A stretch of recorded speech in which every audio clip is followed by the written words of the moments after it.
Welcome dear students, आप सभी का स्वागत है आर एस सर के यूट्यूब चैनल पर। और हम सब लाइव हैं एक नई क्लास के साथ में। और ये जो क्लास आपका होगा वो होगा मैट्रिक्स का। ठीक है, तो फटाफट से सारे के सारे बच्चे लाइव आ जाएं। मैं स्टार्ट करता हूं पूरे जोश के साथ में। सारे के सारे बच्चे लाइव आ जाएं। ये जो आपके पास क्लास होगी ये है आपके पास मिशन 2021 का क्लास नंबर 22 आपके पास होगा। और इस क्लास के अंदर हम जो डील करेंगे वो होगा मैट्रिक्स का पार्ट नंबर 2 होगा। ठीक है, मैंने कल आपको ये कहा था कि पार्ट नंबर 1 और पार्ट नंबर 2 का जो पीडीएफ है वो मैं आपको एक साथ ही प्रोवाइड करवा दूंगा, ताकि मैट्रिक्स का जो नोट्स आपके पास है उसका एक ही पीडीएफ आपके पास रहे। ठीक है, इसी वजह से मैंने कल पीडीएफ प्रोवाइड नहीं किया था और आपको आज मैं इसका पीडीएफ प्रोवाइड करवा दूंगा। हो सकता है आज ये खत्म हो जाए। ठीक है, चलो जी आ जाए सारे के सारे बच्चे।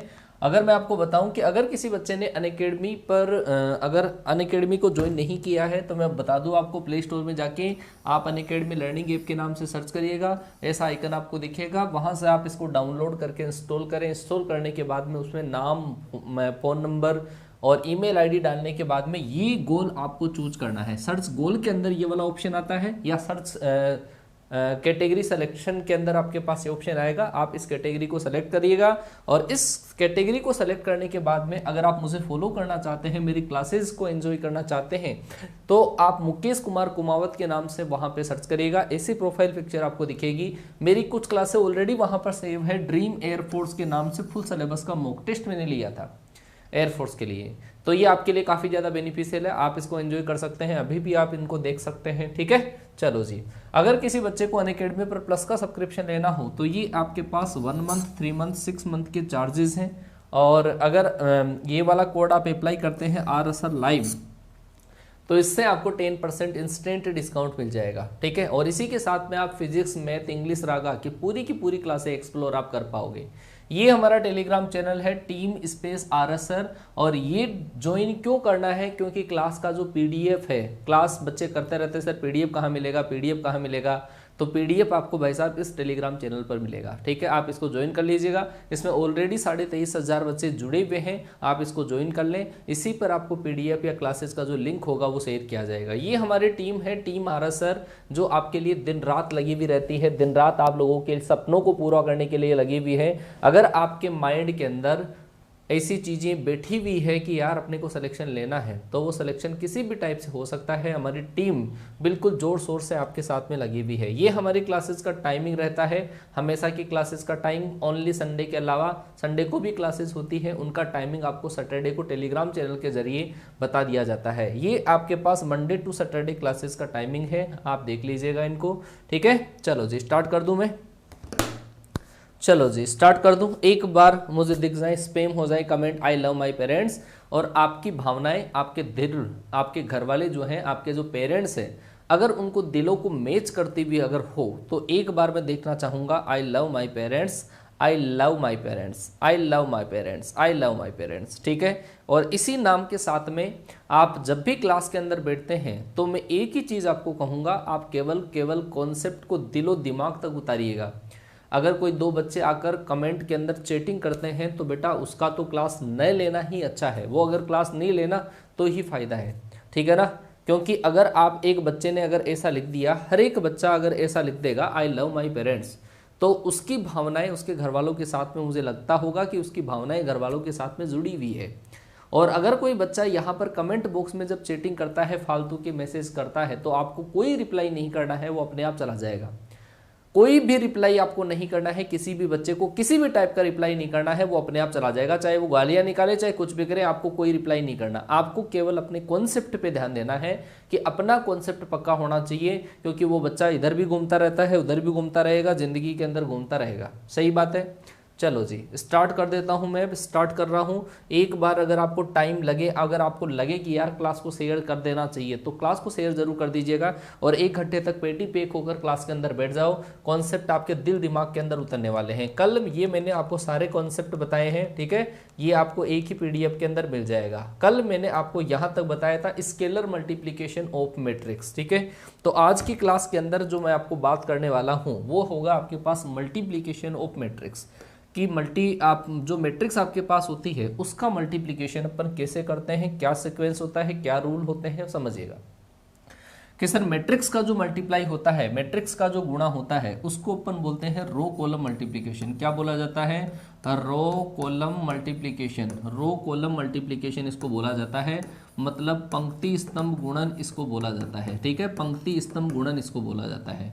सर पंक्ति स्तंभ गुणन कैसे? कि सर इसके अंदर क्या होता है कि आगे जो लिखी हुई मैट्रिक्स होती है उसकी तो रो काम में आती है, पंक्ति काम में आती है, और दूसरी जो मैट्रिक्स आपके पास है उसका क्या आता है? कॉलम काम में आता है। जैसे मान लो कि मैंने आपके पास ऐसी मैट्रिक्स लिखी, ठीक है, तो इसकी तो रो काम में आएगी, और इधर जो मैट्रिक्स आपके पास लिखा हुआ है उसका क्या काम में आएगा? कॉलम काम में आएगा। दूसरी चीज, ये मैट्रिक्स का जो मल्टीप्लिकेशन है वो कब पॉसिबल होता है, कब पॉसिबल नहीं होता, और कैसे पर मल्टीप्लाई करते हैं वो समझो। कि इसकी कुछ कंडीशंस है। अगर मान लो कि मैं कहूँ आपके पास कि ये जो मैट्रिक्स आपके पास है वो है आपके पास m इंटू एन का, और दूसरा जो मैट्रिक्स आपके पास है, दूसरा जो मैट्रिक्स यहाँ पर आपके पास लिखा हुआ है वो मैट्रिक्स आपके पास अगर p इंटू क्यू का हो, ये वाला जो मैट्रिक्स है, दूसरे वाला जो मैट्रिक्स आपके पास है वो अगर आपके पास p इंटू क्यू का है, एक मैट्रिक्स m इंटू एन का, और दूसरा जो मैट्रिक्स आपके पास है वो अगर आपके पास p इंटू क्यू का है, तो ऐसे केस में अगर ये बीच वाली संख्याएं बराबर होती है, ये बीच वाली संख्याएं बराबर होती है, n बराबर जब p होता है तभी मैट्रिक्स का जो प्रोडक्ट होता है वो पॉसिबल होता है। जब ये बीच वाली संख्याएं बराबर होगी, इसका मतलब क्या है कि सर दूसरी जो मैट्रिक्स है, पहली जो मैट्रिक्स है उसमें स्तंभों की संख्या और दूसरी मैट्रिक्स में पंक्तियों की संख्या के बराबर हो। सुनना ध्यान से कि पहली मैट्रिक्स में तो स्तंभों की संख्या, दूसरी में पंक्तियों की संख्या अगर बराबर हो तभी आपके पास मैट्रिक्स का जो प्रोडक्ट है, मतलब जो गुणन है, वो पॉसिबल होगा, अदरवाइज पॉसिबल नहीं होगा। फिर इनको प्रोडक्ट करने से एक नई मैट्रिक्स आ जाती है, और इनको प्रोडक्ट करने से जो नई वाली मैट्रिक्स आती है उसका जो सीक्वेंस है वो क्या होता है? जो टर्म आपके पास बच गई है, इधर जो टर्म बची हुई है, इसमें पंक्तियां उसमें स्तंभ, वही आपके पास प्रोडक्ट करने के बाद में जो मैट्रिक्स आएगी उसका सीक्वेंस हो जाएगा m इंटू क्यू का। जरा नमूना देखिए कि इसका जो नमूना है वो आपके पास किस तरीके से होगा कि अगर सर आपके पास ऐसा लिखा हुआ है, एक जो मैट्रिक्स है ए मैट्रिक्स है, एक मैट्रिक्स आपके पास बी है, एक इन दोनों को प्रोडक्ट करने से सी मैट्रिक्स आती है। ठीक है, ये वाली जो मैट्रिक्स है वो है आपके पास 2 इंटू 3 की, ये वाली जो मैट्रिक्स है वो आपके पास 3 इंटू 2 की। तो आप क्या कहोगे, क्या सर इन दोनों का प्रोडक्ट किया जा सकता है क्या? ठीक है, एक एक बच्चा कमेंट बॉक्स में छाप देगा कि क्या इन दोनों का प्रोडक्ट पॉसिबल है क्या? तो आप कहोगे कि अभी सर आपने ये बोला कि ये बीच वाले नंबर जब बराबर होते हैं तब दोनों मैट्रिक्स का प्रोडक्ट पॉसिबल होता है, तब दोनों मैट्रिक्स का प्रोडक्ट पॉसिबल होता है। तो बिल्कुल पॉसिबल है, बराबर है संख्या। तो सर इनको प्रोडक्ट करने से जो नई मैट्रिक्स आई है ये सी वाली, तो उसका सीक्वेंस क्या होगा कि सर इसका सीक्वेंस इनमें से जो बच गए ना, इसमें आगे वाला और इसमें पीछे वाला, ये आपके पास इस मैट्रिक्स का क्या होगा? सीक्वेंस होगा। ठीक है, मान लो कि मैं ऐसा करता हूं, b को a से मल्टीप्लाई करता हूं, b को a से मल्टीप्लाई किया और मेरे पास एक मैट्रिक्स आया, दूसरा वो आया d आया, क्योंकि अलग होता है ab और ba, ये दोनों क्या होता है? मैट्रिक्स प्रोडक्ट में अलग अलग होता है। चलो जी सर, जो आपके पास आगे लिखा हुआ है उसका सीक्वेंस अपन पहले लिखेंगे। तो b का सीक्वेंस क्या है? b का सीक्वेंस है आपके पास 3 इंटू 2 का, a का सीक्वेंस आपके पास क्या है? 2 इंटू 3 का। क्या मैट्रिक्स का प्रोडक्ट पॉसिबल है क्या? क्या मैट्रिक्स का प्रोडक्ट पॉसिबल है क्या? क्या आप कहोगे कि सर ये बीच वाले नंबर जब बराबर हो तो मैट्रिक्स का प्रोडक्ट पॉसिबल होता है? तो 2 इंटू 2 है मैट्रिक्स का, तो आपके पास ये पॉसिबल है। तो सर पॉसिबल होने के बाद में जब ये नंबर जो आपके पास बच गया वही आपके पास जो मैट्रिक्स प्रोडक्ट करने के बाद में आएगी उसका सीक्वेंस होगा। तो यहाँ पर दो चीजें आप देख पा रहे हो कि एक तो कब मैट्रिक्स का प्रोडक्ट पॉसिबल होता है, मैट्रिक्स का प्रोडक्ट पॉसिबल तभी होता है जब आपके पास आगे लिखी हुई संख्या में से तो स्तंभों की संख्या और पीछे में से पंक्तियों की संख्या के बराबर हो या बीच वाली संख्या बराबर हो, तब मैट्रिक्स का प्रोडक्ट पॉसिबल है। दूसरी बात, ये जो आपके पास नंबर बचा है, जो नंबर आपके पास बचा है वो आपके पास जो मल्टीप्लाई करने से जो मैट्रिक्स आएगी उसका सीक्वेंस हो जाएगा। ये सीधी सी बात है। आगे बेटा बात समझ में? आगे बात समझ में? चलो जी, बहुत बढ़िया बेटा। चलो जी, फिर मैं आप लोगों को एक कहूंगा कि आप मुझे ये बताओ, क्या ये सी और डी बराबर हो सकता है? क्या ये सी और डी बराबर हो सकता है? क्या कदापि नहीं हो सकता। तो इसके लिए एक चीज़ मैं रिमाइंड करवाना चाहूँगा आपको कि वो चीज़ क्या है कि अगर सर आपके पास ए बी और अगर आपने लिखा हुआ है बी ए, तो सर ये दोनों जो है वो बराबर नहीं होगी। ए बी और बी ए जो है वो बराबर नहीं होता है। आप यहाँ से ही पता कर सकते हो। देखो, ए को बी से प्रोडक्ट किया था, सी आया था। अब सी मैट्रिक्स 2x2 का है, बी इंटू ए किया 3x3 का मैट्रिक्स आया। क्या ये दोनों का बराबर कब होगी? ये दोनों बराबर तब होगी जब दोनों का सीक्वेंस बराबर हो। तो दोनों का सीक्वेंस ही जब बराबर नहीं है तो मैट्रिक्स बराबर होने का सवाल ही पैदा नहीं होता। तो ए बी और बी ए जो मैट्रिक्स है वो बराबर नहीं है। आ गई बात समझ में? आ गया समझ में बेटा? ठीक है, चलो जी, ये वाली चीज़ आपके समझ में आनी चाहिए। आगे मैं आपको प्रोडक्ट करके बताता हूँ कि कैसे अपन प्रोडक्ट करते हैं, मैट्रिक्स का जो प्रोडक्ट करते हैं वो कैसे करते हैं। जरा समझिएगा कि अगर सर मेरे पास एक मैट्रिक्स है और इसको मेरे को दूसरी मैट्रिक्स से मल्टीप्लाई करना है, ये है 1 2 3 और 4, और दूसरी सर जो मेरे पास मैट्रिक्स है वो है आपके पास एक, इसका जो सीक्वेंस है 2x2 का है, और इसके अंदर आपके पास 1 2 3 और 4 5 0, ये आपके पास एक मैट्रिक्स है। ठीक है, पहली मैट्रिक्स का सीक्वेंस देखिए, पहली मैट्रिक्स का सीक्वेंस है 2x2 का, और दूसरी का जो सीक्वेंस आपके पास है वो है 2x3 का। तो आप कहोगे कि सर ये बीच वाला नंबर जो है वो क्या है? बराबर है। बीच वाला नंबर अगर बराबर है तो सर प्रोडक्ट कर सकते हैं, और प्रोडक्ट जो करते हैं वो कैसे होता है? वो होता है पंक्ति का स्तंभ से गुणा होता है, पंक्ति का स्तंभ से गुणा। ये जो पंक्ति आपके पास है वो इधर वाले स्तंभों से गुणा होगी। ठीक है, ये पंक्ति एक बार इससे, एक बार इससे, एक बार इससे, इधर वालों के अंदर से हमेशा रो ही काम में आती है, रो काम में आती है, और ये जो आपके पास दूसरा वाला होता है इसके अंदर हमेशा कॉलम काम में आता है। चलो सर, इसको अगर इससे प्रोडक्ट करें तो ये पहला इस पहले से, ये इससे मल्टीप्लाई होगा, तो 1 प्लस आपके पास आ जाएगा 8। फिर ये वाला ही पंक्ति जब इससे मल्टीप्लाई होगी तो 1 जब 2 से मल्टीप्लाई होगा, 2 जब 5 से मल्टीप्लाई होगा, ये 1 और 2 जब इससे मल्टीप्लाई होगा, 3 प्लस आपके पास 0। ये वाली पंक्ति अब आपके पास 3 बार मल्टीप्लाई होगी, इससे इससे इससे, तो 3 इंटू 3 और 4 जब इससे मल्टीप्लाई होगा तो क्या आएगा आपके पास? 3 प्लस का 16। ये 3 और 4 जब इससे मल्टीप्लाई होगा तो 6 प्लस आपके पास कितना आ जाएगा? 20। ये जब 3 और 4 इससे मल्टीप्लाई होगा तो कितना आ जाएगा? 9। ठीक है, तो ये वाली चीज़ आपके समझ में आ चुकी होगी कि प्रोडक्ट कैसे करते हैं। तो इसका जो प्रोडक्ट का आंसर आएगा वो कितना आएगा? ये आएगा 9, ये आएगा आपके पास 12, ये आएगा 3, ये आएगा आपके पास 19, ये आएगा 26 और ये आएगा आपके पास 9। तो ये आपके पास दो मैट्रिक्सों का जो प्रोडक्ट होता है, ठीक है ना, हाँ, तो वो आपके पास इस तरीके से आएगा। 2 इंटू 3 का बन रहा है, देखो 2 पंक्तियां 3 स्तंभ है। आ गई बात समझ में? चलो जी, बहुत बढ़िया बेटा। अब इसी के अंदर अपन आगे डील करते हैं, क्योंकि आज के जो कॉन्सेप्ट है मल्टीप्लिकेशन के बाद में भी बहुत ही शानदार सिमेट्रिक, एंटी सिमेट्रिक के जो अपन कैसे निकालते हैं, ट्रांसपोज कैसे करते हैं, एडजॉइंट कैसे निकालते हैं, इन्वर्स कैसे निकालते हैं, सारी चीज़ें डील करवाऊंगा मैं आज, है ना। चलो जी, ये मैट्रिक्स का प्रोडक्ट है। अगर आपके पास ऐसा कोई मैट्रिक्स दे रखा हो कि 1 2 3 एक मैट्रिक्स है ऐसा, और इसका प्रोडक्ट अगर मेरे को करना है 1 2 3 से ऐसे करना है, तो आप मुझे बता सकते हैं कि ये जो आपके पास है, ये जो दो मैट्रिक्स आपके पास है, कि इनका प्रोडक्ट सर किस तरीके से किया जाएगा वो समझना। कि सर यहाँ पर आपके पास ये है एक पंक्ति, ये है आपके पास एक स्तंभ। पहले इसका सीक्वेंस देखूंगा मैं कि सर इसका सीक्वेंस एक तो पंक्ति है, 3 स्तंभ है। सर इसके अंदर आपके पास एक पंक्ति और 3 स्तंभ है, इसके अंदर 3 पंक्तियां और 1 स्तंभ है। तो आप कहोगे कि सर ये बीच वाला नंबर बराबर है, और बीच वाला नंबर जब बराबर होता है तो प्रोडक्ट करना पॉसिबल होता है, और जब पॉसिबल हो तो जो सीक्वेंस, जो मैट्रिक्स आपके पास आएगी वो आएगी 1 इंटू 1 की। तो 1 2 3 को 1 2 3 से आप मल्टीप्लाई कर दीजिए। 1 इस 1 से मल्टीप्लाई होगा 1, प्लस ये इससे मल्टीप्लाई होगा 4, प्लस आपके पास कितना होगा 9। तो ये आपके पास मैट्रिक्स आएगी, क्या आएगी? 9 और 4 13 और 1 14। तो आपके पास ये जो मैट्रिक्स आएगी वो क्या आएगी? 14 आएगा। आगे बात समझ में?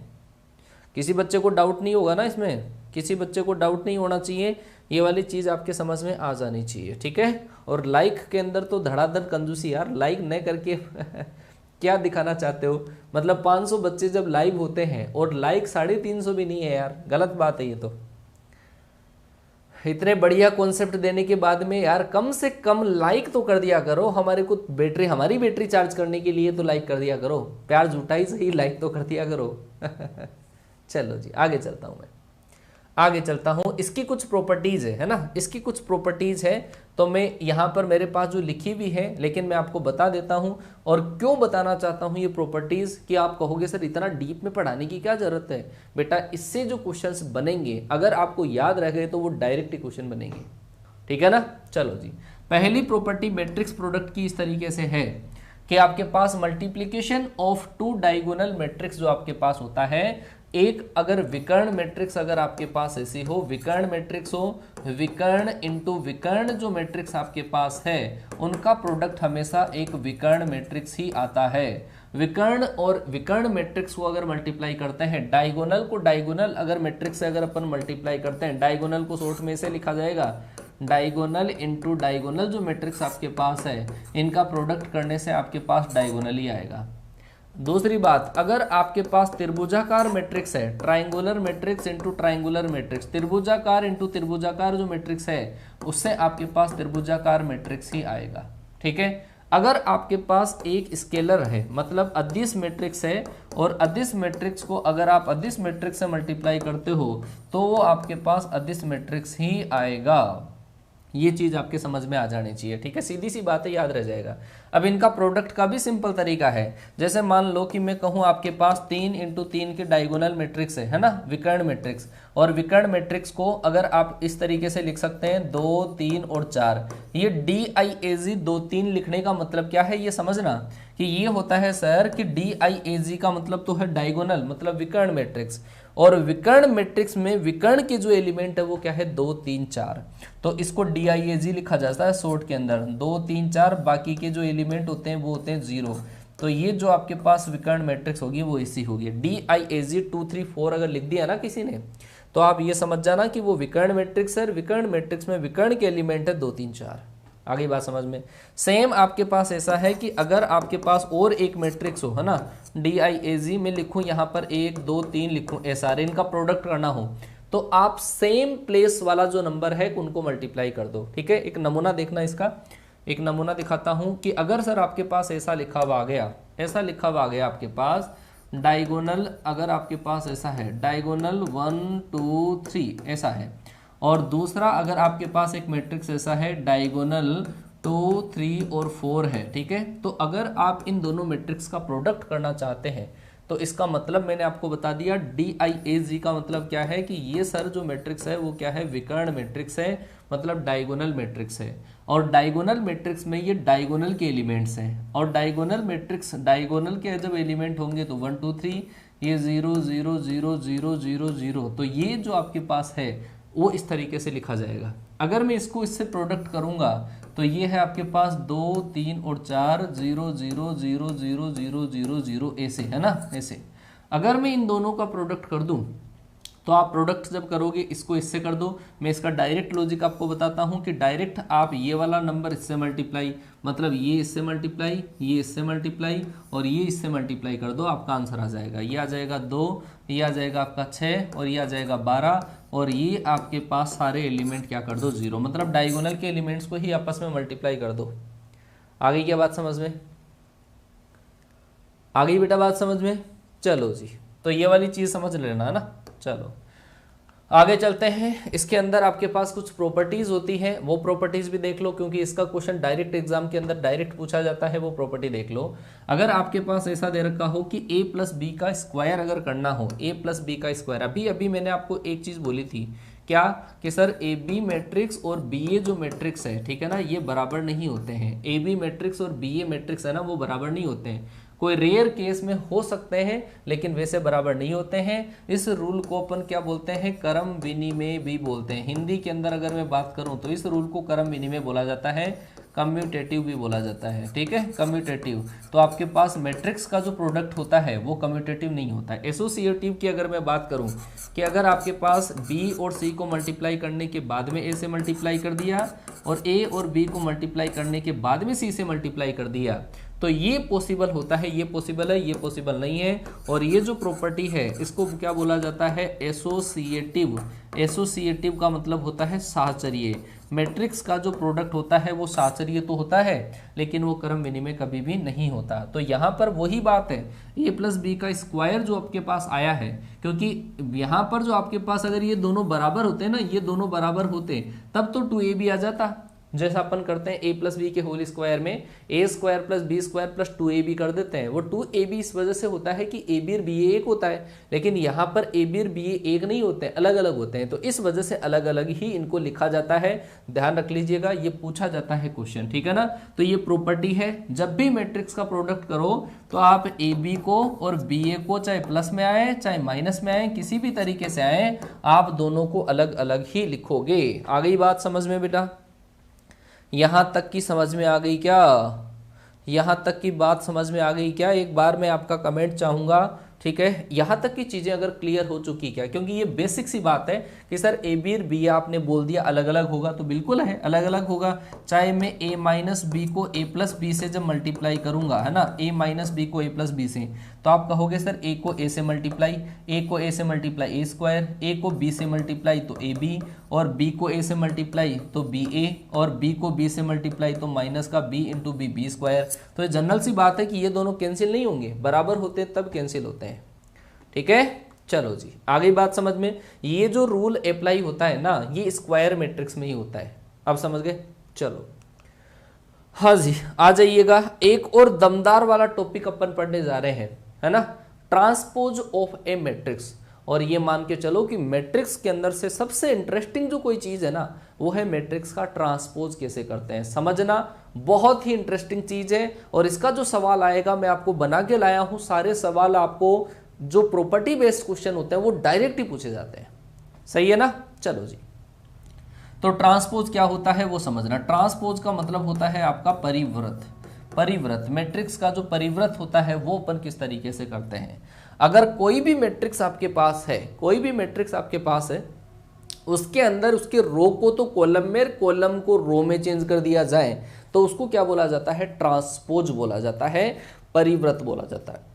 कैसे करते हैं वो समझो कि सर एक मैट्रिक्स मेरे पास ऐसी है, ठीक है, एक मैट्रिक्स है। इस मैट्रिक्स का जो आपके पास ट्रांसपोज होगा उसको या तो AT से शो करेंगे या फिर A डैश से शो किया जाएगा। कोई भी मैट्रिक्स जो आपके पास है, उस मैट्रिक्स का जो ट्रांसपोज होगा उसको या तो AT से या फिर A डैश से शो किया जाएगा। आ गई बात समझ में। अगर मान लो कि A कोई भी आपके पास मैट्रिक्स हो, ऐसा लिखा हुआ है 1 2 3 और 4 आपके पास लिखा हुआ है, और इस मैट्रिक्स का अगर आपको ट्रांसपोज चाहिए, इस मैट्रिक्स का अगर आपको ट्रांसपोज करना हो, तो आप क्या कर दो, इसके रो कॉलम को इंटरचेंज कर दो। रो और कॉलम को आपस में इंटरचेंज कर देते हैं। मतलब रो जो होती है, ये जो रो होती है उसको कॉलम, कॉलम को रो। ये वाली आपके पास क्या है, रो, तो इसको तो क्या बना दो, कॉलम। ये आपके पास क्या है, रो, तो इसको भी क्या बना दो, कॉलम। मतलब रो को बना दो कॉलम और कॉलम को बना दो रो। तो वही क्या होता है, आपके पास होता है मैट्रिक्स का ट्रांसपोज होता है, परिव्रत मैट्रिक्स होता है। बात आई समझ में। अरे भाई साहब, अब क्या बोलूं हिंदी के अंदर यार, मुझे शर्म आती है जब आप ऐसे कमेंट करते हो कि मतलब सब कुछ आपको चाहिए, जबकि मैंने यहां पर लिख दिया कि ट्रांसपोज का मतलब परिव्रत होता है। समझ में नहीं आती, मतलब यार आप चाहते क्या हो। कई बार तो ऐसे आता है यार, जब फ्री में पढ़ाते हैं ना, तो वास्तव में इस फ्री के ज्ञान की इज्जत नहीं होती। अब एक बच्चा कमेंट कर रहा है हिंदी में भी बोल दिया करो। क्या बोलूं हिंदी में, मैट्रिक्स को क्या यार, आप पता नहीं मुझे एयरफोर्स की तैयारी कर रहे हो कि कोई सरकारी कोई दूसरे चपड़ासी के एग्जाम की तैयारी कर रहे हो, बेवकूफ है। तो ये परिव्रत मैट्रिक्स मतलब पूरा जो कॉन्सेंट्रेशन है ना वो यहां पे लगाओ, जो कॉन्सेप्ट बता रहा हूं। अब क्या बोलूं मैं हिंदी और इंग्लिश आपके। चलो देखो, ये आपके पास मैट्रिक्स का अपन ने क्या कर दिया, ट्रांसपोज। अब इसकी प्रॉपर्टीज को समझेंगे अपन, ठीक है ना। जैसे मान लो इसके अलावा कोई भी एक मैट्रिक्स अगर मेरे पास ऐसी है कि मैंने ऐसा लिख दिया ABC लिख दिया, और यहां पर मैंने DX और Y लिख दिया, ये मेरे पास एक मैट्रिक्स है, ठीक है, ऐसा मैंने लिख दिया। और अगर इसका आपको ट्रांसपोज करना हो, इसका ट्रांसपोज करना हो, तो ये आपके पास 2 पंक्तियां हैं, 3 स्तंभ है। अगर मैं ट्रांसपोज करूंगा तो ट्रांसपोज करने से क्या होगा, वो आप देख लीजिएगा। ट्रांसपोज करने से ये आपके पास जो रो है इसको बना दो कॉलम, रो को यदि अपन कॉलम बनाएंगे तो ये क्या आएगा आपके पास ABC आएगा। इस रो को यदि आप कॉलम बनाओगे तो यहाँ पे क्या लिखा जाएगा D, यहाँ पे X और यहाँ पर Y, तो ये आपके पास मैट्रिक्स आएगी। तो एक चीज तो यहाँ से क्लियर हो गई कि सर इसका जो सीक्वेंस था उसके अंदर तो 2 पंक्तियां थी, 3 स्तंभ थे, और सर इसका ट्रांसपोज कर दिया तो इसके अंदर 3 पंक्तियां हुई और 2 स्तंभ हुए। तो इसका मतलब क्या हुआ, समझ गए ना बात को, कि कोई भी मैट्रिक्स का यदि अपन ट्रांसपोज करते हैं तो उसमें रो और कॉलम जो होता है वो आपस में इंटरचेंज हो जाते हैं। आ गई बात समझ में, आ गई क्या समझ में? चलो जी, बात आपको समझ में आ चुकी है कि यहां से अपन क्या करते हैं, कोई भी जो मैट्रिक्स आपके पास होती है यदि उसका ट्रांसपोज करते हैं तो रो और कॉलम का जो नंबर होता है वो क्या हो जाता है, चेंज हो जाता है। ठीक है, चलो जी आगे चलता हूं मैं। तो कुछ इसकी प्रॉपर्टीज है और वो प्रॉपर्टीज मैं आपको समझा देता हूं, ठीक है ना। प्रॉपर्टीज को पहले समझ लो और फिर प्रॉपर्टीज जो मैंने आपके पास लिखी हुई है, ठीक है ना, लिखी हुई जो है वो मैं आपको फिर से क्लियर कर दूंगा, ठीक है ना, क्लियर कर दूंगा। चलो जी समझना कि सर कोई भी जो मैट्रिक्स आपके पास है, मैं थोड़ा सा यहाँ पे मेंशन कर देता हूँ कि किस तरीके से लिखा जाता है। कोई भी जो मैट्रिक्स आपके पास है अगर उसका सीक्वेंस आपके पास m इंटू एन का है, कोई भी जो मैट्रिक्स है उसका क्रम यदि m इंटू एन का है तो मुझे बता सकते हो क्या, चलो कमेंट करो फटाफट से कि उसके ट्रांसपोज का सीक्वेंस क्या होगा। ये पहली प्रॉपर्टी में लिख रहा हूं, कोई भी मैट्रिक्स का क्रम अगर आपके पास m इंटू एन का है तो उसके ट्रांसपोज का जो सीक्वेंस होगा वो क्या होगा। फटाफट से स्पैम करो, फटाफट से स्पैम करो कि क्या होगा उसके ट्रांसपोज का सीक्वेंस, ट्रांसपोज का सीक्वेंस आपके पास क्या होगा। ठीक है, बोलो बोलो बोलो फटाफट से, क्या बात है, क्या बात है, बहुत बढ़िया बेटा, बहुत बढ़िया बहुत बढ़िया बहुत बढ़िया। हाँ जी यही चाहिए सर, है ना, कि सर इसका जो आपस में क्या हो जाता है, उल्टा पुल्टा हो जाता है। तो ये आएगा आपके पास n इंटू एम आ जाता है। अगर मेरे पास कोई भी जो मैट्रिक्स है, कोई भी मैट्रिक्स है, अगर मैंने उसको कांस्टेंट से मल्टीप्लाई करके अगर उसका ट्रांसपोज कर दिया, कोई भी मैट्रिक्स को मैंने कांस्टेंट से मल्टीप्लाई करके उसका ट्रांसपोज कर दिया तो इस कांस्टेंट पे कोई भी इफेक्ट नहीं पड़ता है, कांस्टेंट पे कोई इफेक्ट नहीं पड़ता है। ये आपके पास कांस्टेंट डायरेक्ट बाहर आ जाता है, लैम्डा बाहर और ए का ट्रांसपोज हो जाएगा। तीसरी चीज मैं आपको ये कहूंगा कि कोई भी मैट्रिक्स, कोई भी 2 मैट्रिक्स का अगर आपके पास प्लस है, कोई भी 2 मैट्रिक्स का अगर आपके पास प्लस है और उसका अगर आपको ट्रांसपोज करना है तो आप क्या करो कि उन दोनों का अलग अलग ट्रांसपोज कर दो। ए ट्रांसपोज प्लस आपके पास B transpose, A plus B का जो ट्रांसपोज अपन करेंगे तो क्या होगा, A transpose plus B transpose. इस ऐसा ही आपके पास माइनस के अंदर होता है, अगर ए माइनस बी का अगर आपको ट्रांसपोज करना हो तो वो जो आपके पास होता है वो होता है ए ट्रांसपोज माइनस आपके पास होता है बी ट्रांसपोज। ठीक है, मतलब प्लस करने के बाद में ट्रांसपोज करो या ट्रांसपोज करके प्लस या माइनस करो, बात क्या होती है, बराबरी होती है। लेकिन ये जो रूल होता है वो प्रोडक्ट में उल्टा होता है। अगर मान लो कि मेरे पास कोई भी 2 मैट्रिक्स है और मैट्रिक्स का प्रोडक्ट करने के बाद में उसका ट्रांसपोज करना है तो अपन इसमें क्या करते हैं, पीछे से ट्रांसपोज करते हैं। पीछे से कैसे sir, B transpose into A transpose होता है, हमेशा पीछे से होता है। मैं कहूँ कि आपके पास सर 3 मैट्रिक्स है, ए बी सी डी 4 मान ली अपन ने, और ट्रांसपोज करना है। कोई भी आपके पास 3 है 4 है कैसी मैट्रिक्स है, उसका यदि आपको ट्रांसपोज करना है तो वो जो ट्रांसपोज करोगे आप वो पीछे से करोगे। पीछे से पहले डी का ट्रांसपोज, फिर सी का ट्रांसपोज, फिर बी का ट्रांसपोज और फिर ए का ट्रांसपोज।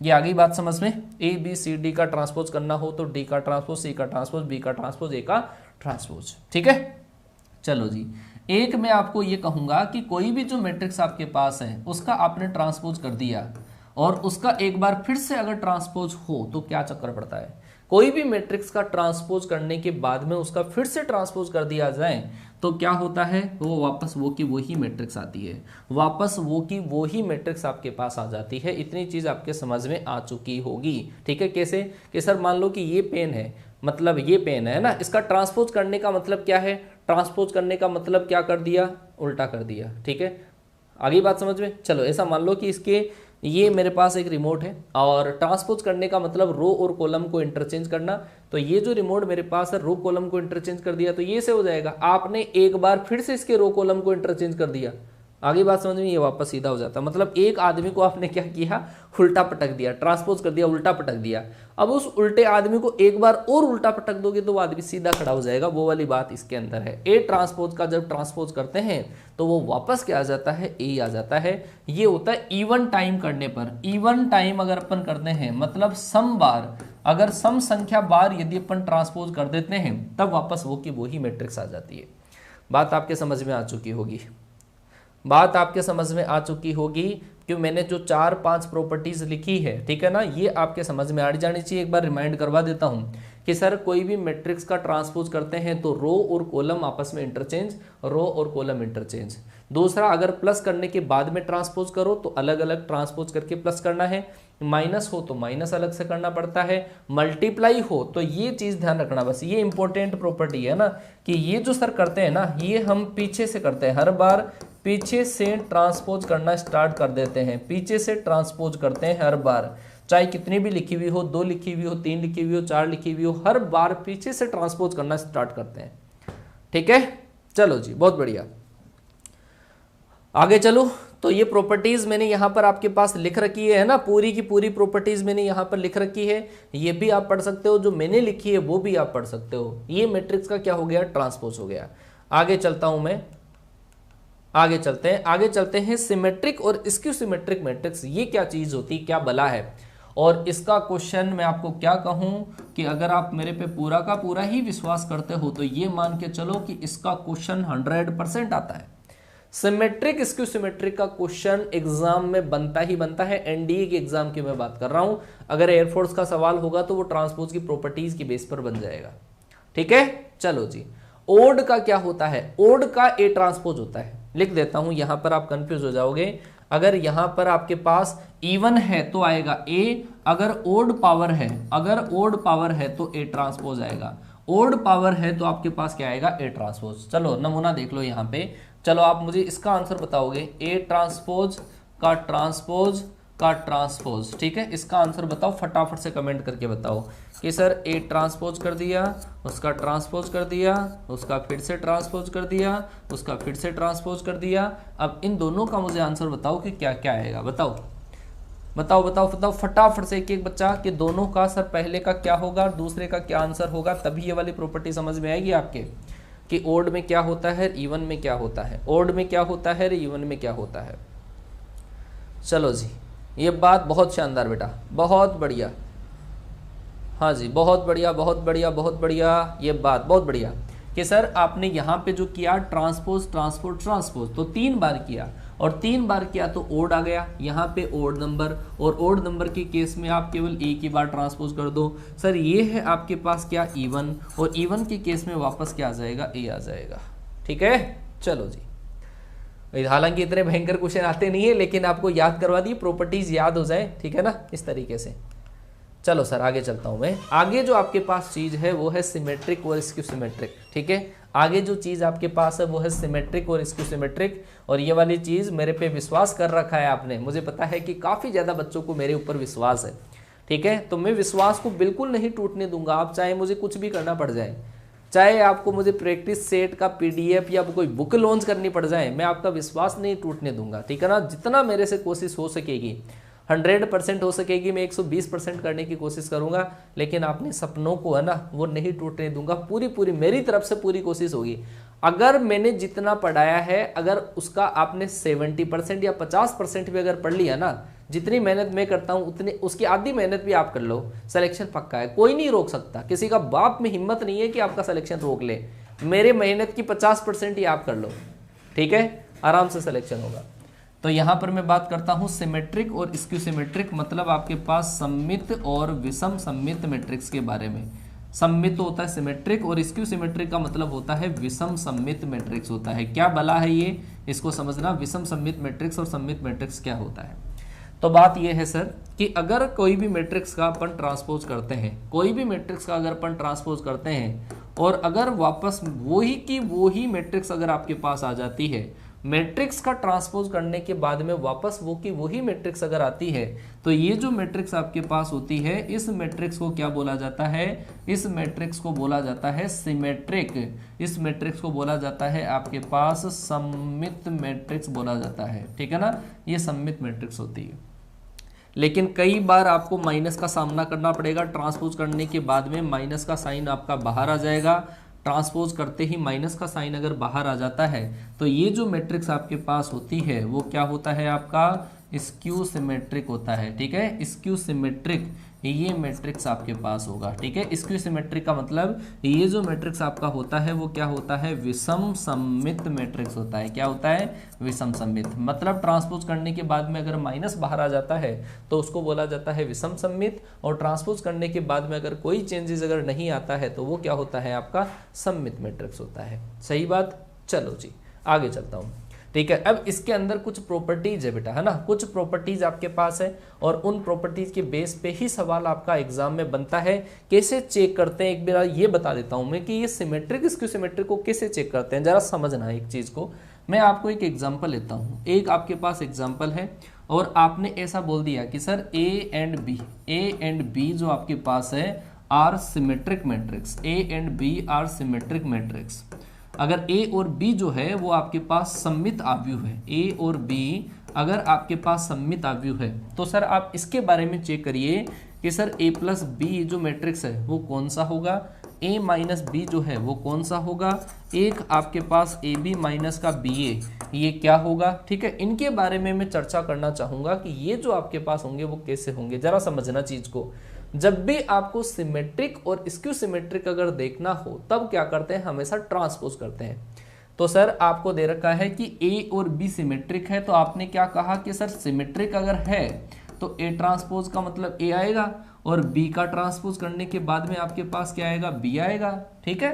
कि ए और बी जब सिमेट्रिक मैट्रिक्स हो तो ए का ट्रांसपोज करने से ए आएगा और बी का ट्रांसपोज करने से बी आएगा। तो इसके बारे में आपको देखना है कि ये सिमेट्रिक है कि इसकी सिमेट्रिक, तो आप क्या करो इसका ट्रांसपोज कर दो, आप क्या कर दो इसका ट्रांसपोज कर दो। आप कहोगे कि सर मैं इसका ट्रांसपोज करके चेक कर लूँ एक बार, बिल्कुल कर लो कि सर इसका मैंने ट्रांसपोज किया ए प्लस बी का ट्रांसपोज, तो आपने कहा सर पहले अभी प्रॉपर्टी बताई कि प्लस वालों का जो ट्रांसपोज होता है वो अलग अलग ट्रांसपोज करके प्लस करना पड़ता है। तो आप कर दिया सर इसका ट्रांसपोज कर दिए प्लस इसका ट्रांसपोज कर दिए, और आपने सर ऊपर ये कहा है कि सर ए का ट्रांसपोज ए होता है, बी का ट्रांसपोज बी होता है, तो ए का ट्रांसपोज ए और बी का ट्रांसपोज बी आ जाता है। इसका मतलब क्या हुआ कि इस मैट्रिक्स का मैंने किया था ट्रांसपोज, और ट्रांसपोज करने से वापस वो का वही मैट्रिक्स आ गया। तो क्या ये दोनों चीजें बराबर है क्या, ट्रांसपोज करने के बाद में और बिना ट्रांसपोज किए जो मैट्रिक्स बराबर आती है उन मैट्रिक्स को बोलते हैं सिमेट्रिक। तो ये वाला केस आपके पास क्या हुआ कि सर ये वाला जो केस है वो क्या हुआ, सिमेट्रिक्स, ये सिमेट्रिक मैट्रिक्स है। सर इसके बारे में बताओ तो इसको भी कर लो, कोई दिक्कत नहीं है कि सर ए माइनस बी का अगर मैं ट्रांसपोज करूं, ए माइनस बी का ट्रांसपोज, तो सर ये होगा माइनस वालों का तो सर अलग अलग होता है, ऐसा होता है। और आपने ये बोला कि सर ए ट्रांसपोज का मतलब तो ए दे रखा है और बी ट्रांसपोज का मतलब बी दे रखा है, तो सर ये वापस आपके पास ए माइनस बी आ जाएगा। भाई साहब ए माइनस बी का ट्रांसपोज किया और वापस ए माइनस बी आ गया, तो ट्रांसपोज करने का तो फर्क ही नहीं पड़ा। और जब ट्रांसपोज करने का फर्क ही नहीं पड़ा तो क्यों करते हैं अपन कि ये जो सर चीज आपके पास है वो क्या है, आपके पास सिमेट्रिक है, ठीक है। आगे बात समझ में कि ये जो आपके पास है वो क्या है, सिमेट्रिक मैट्रिक्स। दूसरा ये इंपॉर्टेंट बला है, ये इंपॉर्टेंट बला है, ए बी माइनस बी ए जो मैट्रिक्स है वो आपके पास कैसा होगा, इसके बारे में आपको जानना है। ए बी माइनस बी ए जो मैट्रिक्स है वो कैसा होगा, समझना एक चीज को समझना, ए बी माइनस बी ए जो मैट्रिक्स है वो कैसा होगा कि सर इसका भी ट्रांसपोज करके देख लें कि sir A B minus B A का अगर मैं ट्रांसपोज करूंगा, A B minus B A का जब ट्रांसपोज करूंगा तो वो क्या होगा, दो टर्म माइनस में है आपके पास, दो टर्म माइनस में है तो माइनस वालों का तो अलग अलग होता है। तो आप कहोगे कि सर इसका तो जो ट्रांसपोज होगा वो ए बी का ट्रांसपोज माइनस बी ए का ट्रांसपोज, मैंने अभी केवल और केवल इनके बीच में माइनस को माना है, तो माइनस वालों का जो ट्रांसपोज होता है इसका अलग से ट्रांसपोज, इसका अलग से ट्रांसपोज, फिर माइनस। सर मल्टीप्लाई वालों का कैसा होता है, मल्टीप्लाई वालों का होता है पीछे से, इसका जो होगा ए बी का ट्रांसपोज तो वो होगा B transpose into A transpose minus A transpose into B transpose, ऐसा होगा sir. B transpose into A transpose minus A transpose into B transpose. तो जरा समझना सर बी ट्रांसपोज क्या होता है, सर बी ट्रांसपोज दे रखा है बी, ए ट्रांसपोज दे रखा है ए। तो यहां पे जब आप वैल्यू रखोगे तो वो क्या आएगा बताओ, आपके पास बी ए माइनस का ए बी आएगा, और ये जो आपके पास आएगा इन दोनों में से माइनस अगर आप कॉमन लेते हो तो ए बी माइनस का बी ए बी माइनस का बी ए। समझो बात को कि ए बी माइनस बी ए का ट्रांसपोज किया आपने और ये चक्कर चलता चलता चलता चलता माइनस बाहर आ गया, और सर माइनस बाहर आ जाता है तो वो मैट्रिक्स आपके पास क्या होता है, वो होता है आपके पास स्क्यू सिमेट्रिक। क्या होता है आपके पास, स्क्यू सिमेट्रिक। बात आई समझ में, आया क्या समझ में, आया समझ में, सही बात है। काफी बच्चों ने कमेंट कर दिया है कि सर स्क्यू सिमेट्रिक। तो बेटा ये जो क्वेश्चन है ना, मेरा जहां तक मानना है आपके एग्जाम में ये वाला क्वेश्चन डायरेक्ट पड़ेगा। फिर मत कहना, फिर यही कहोगे कि सर आपने डायरेक्ट करवा दिया था लेकिन फिर भी गलत हो गया। A B minus B A B minus B A skew symmetric होता है, स्क्यू सिमेट्रिक होता है। अगर यहां पे प्लस आता तो सिमेट्रिक होता। क्लियर हुआ बेटा, क्लियर हुआ कि नहीं हुआ, फटाफट से ये चीज रिमाइंड हो जानी चाहिए। और एक बार फिर से मैं देखना चाहूंगा कमेंट बॉक्स में स्पैम हो जाए आपका एक कमेंट जो मैं बार बार करवाता हूं, आई लव माय पेरेंट्स। कैसे हार जाऊं इस जंग को, कैसे हार जाऊं इस जंग को, मेरी माँ मेरी जीत का इंतजार किए बैठी है। कई बच्चे तो क्या करेंगे, जब एग्जाम का जो फॉर्म आएगा ना उसके बाद में ही पढ़ना स्टार्ट करेंगे, और कई बच्चे वो हैं जो धीरे धीरे धीरे धीरे धीरे धीरे चलकर जब वो स्टार्ट करेंगे तब तक तो पूरा सिलेबस कंप्लीट कर देंगे, और उसके बाद में सर जब रिवीजन की क्लासें होगी तो वो बोलते हैं ना बिहार की लैंग्वेज में गर्दा उड़ा देंगे।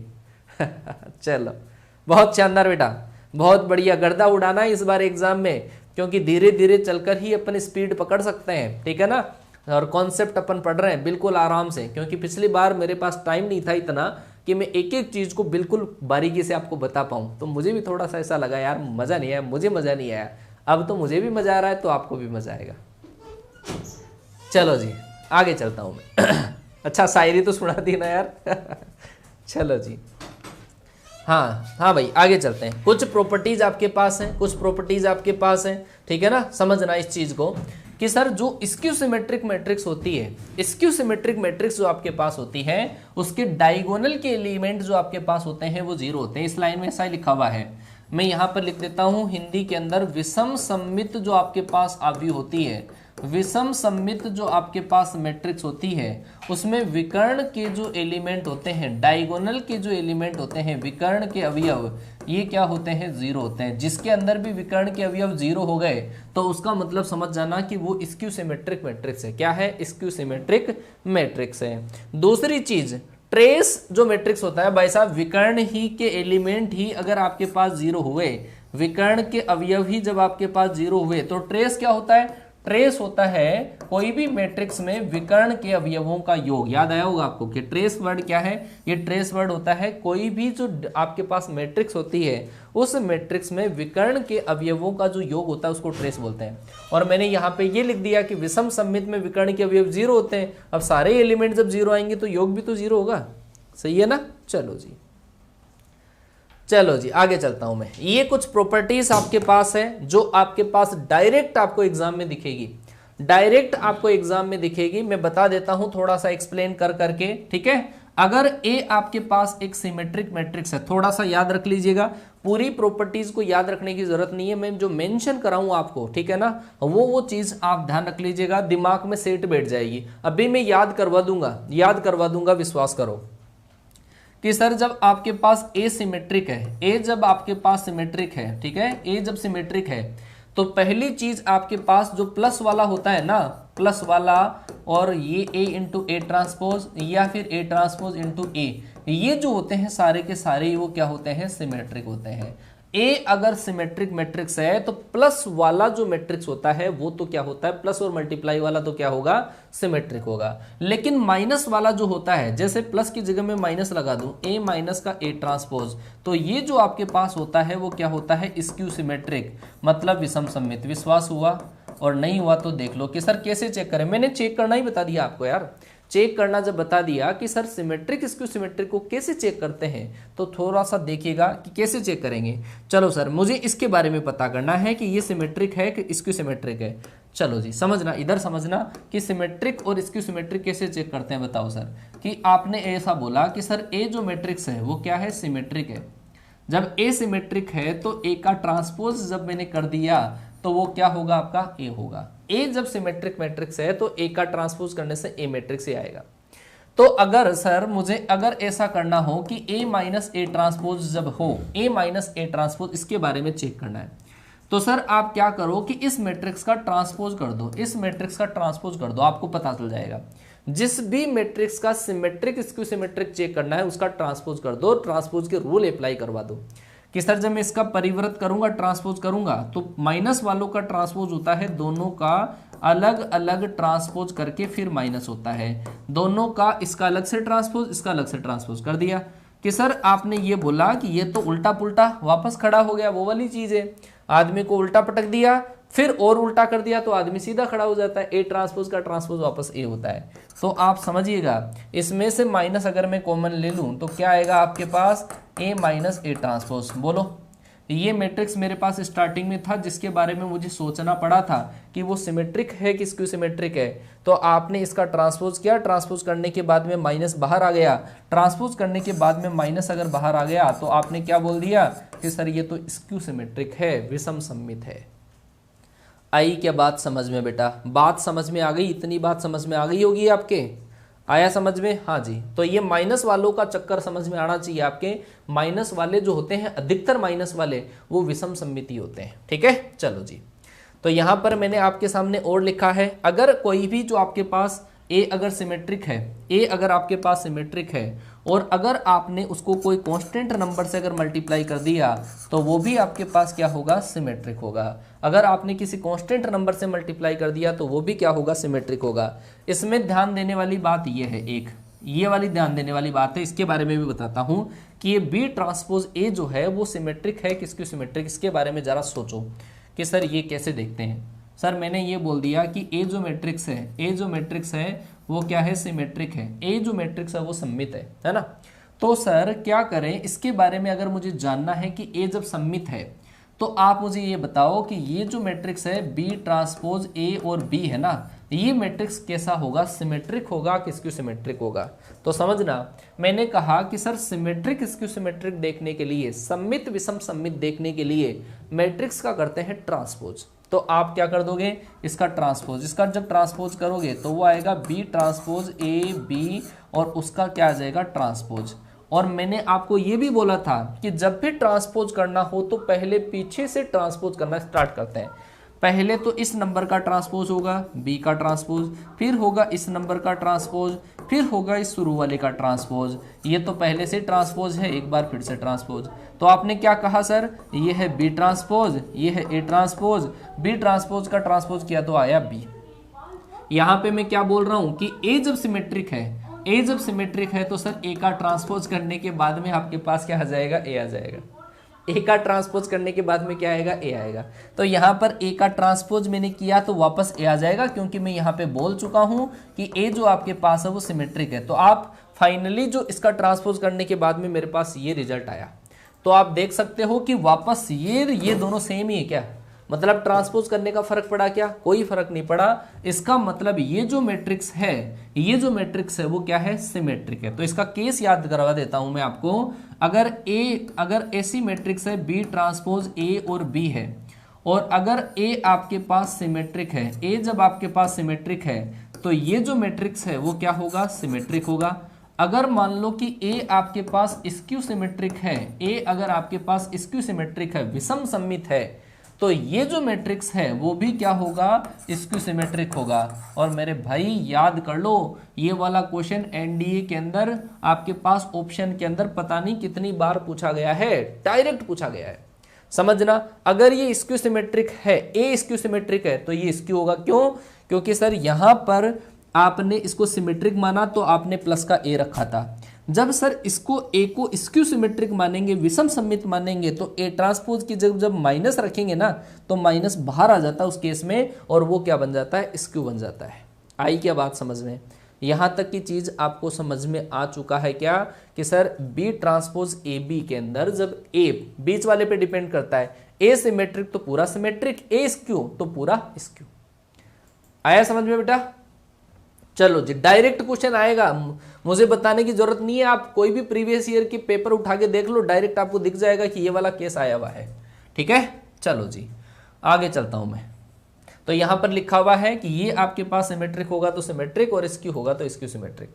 चलो जी, एक में लेकर चलता हूं। ये प्रॉपर्टियां आपको लगेगा कि यार ये प्रॉपर्टी बहुत बड़ी लिखी हुई है, वो मैंने रिमाइंड करवाने के लिए लिखा तो दिया है आपको, लेकिन मैं शॉर्ट के अंदर आपको इनको एक्सप्लेन करके बताऊंगा कि सर अगर आपके पास ए जो मैट्रिक्स है, ए जो मैट्रिक्स है अगर वो सिमेट्रिक है, ए जो मैट्रिक्स है अगर सिमेट्रिक है, तो उसकी पावर चाहे आप ओड पावर लगाओ, ए की चाहे ओड पावर लगाओ और ए की चाहे आप इवन पावर लगाओ, ये जो आपके पास होता है वो क्या होता है? सिमेट्रिक ही होता है।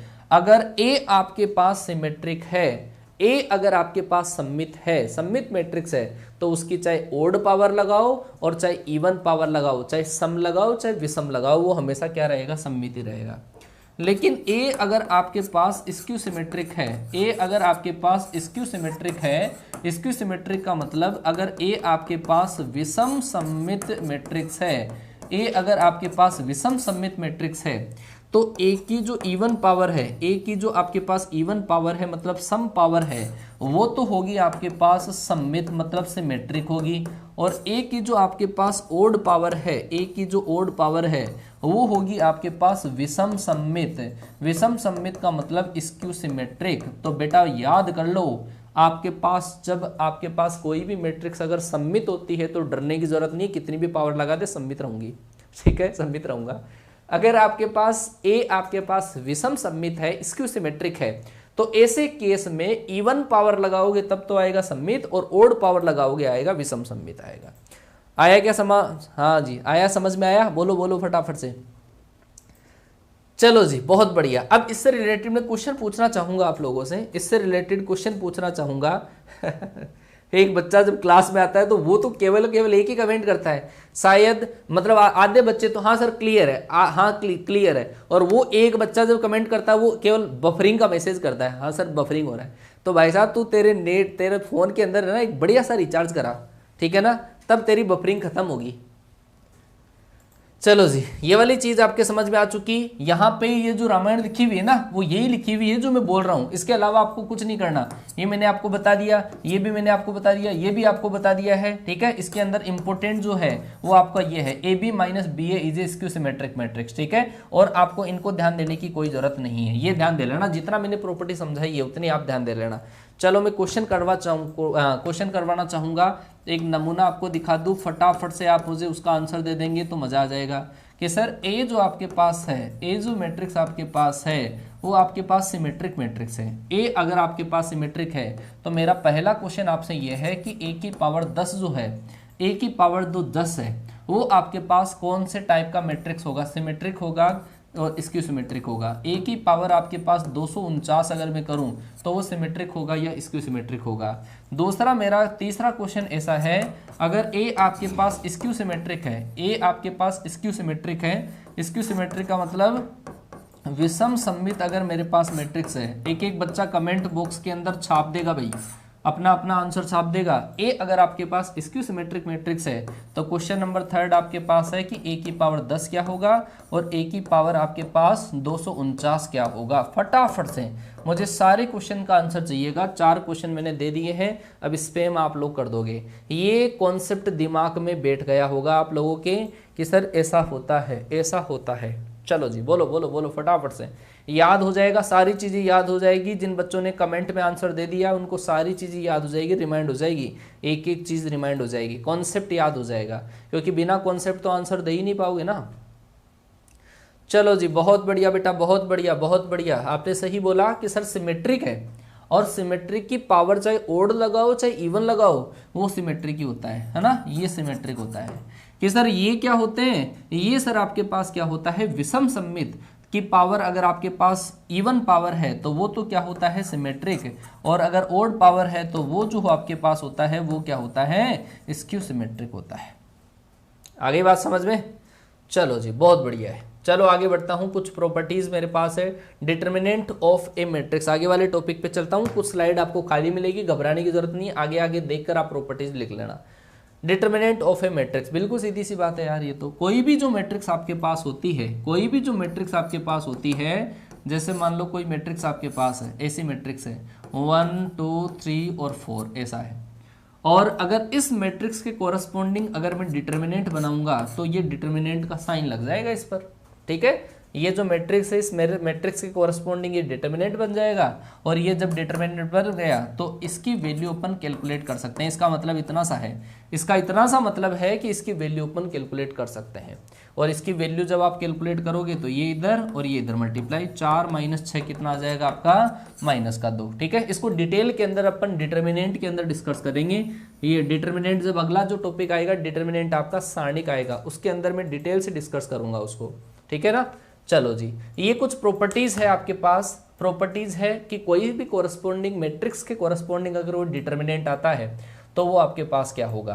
कि मैं आपको कहूं कि सर अगर आपके पास ए मैट्रिक्स है कोई सा भी, है ना, और अगर उसके कोरस्पॉन्डिंग आप ये कैलकुलेट करो तो ये पॉसिबल तभी होगा जब आपके पास ए जो है वो क्या है, वो आपके पास एक वर्गाकार मैट्रिक्स अगर हो, स्क्वायर मैट्रिक्स अगर आपके पास हो, ये तभी पॉसिबल होगा।